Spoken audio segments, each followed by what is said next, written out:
Two trades taken today, one on gold and one on silver. There was news at 7:45 and then 8 today, but opportunities to be able to trade a break of a consolidation box presented themselves before the news release. I took my first trade going short on gold, a little bit outside of the box, went in my direction initially, and then reversed strongly to stop me out with a loss.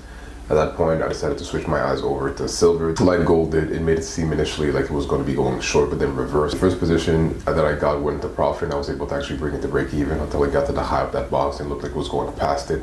At that level, I decided to add another position and then was aiming for 2 range expansion for the profit. Both positions averaged out and I was still in profit. I was able to bring my stop loss to break even, and the price decided to hesitate a little bit higher of the box and then pull back a little bit. Not wanting to be stopped at a break even, I brought my stop loss back to the point where it was, wanting it to be able to pull back comfortably and then continue in the direction going long. The market pulled back and then not to continue. It decided to actually just smash right through my break even and go back to my stop loss. Execution was what it should have been, in my personal opinion.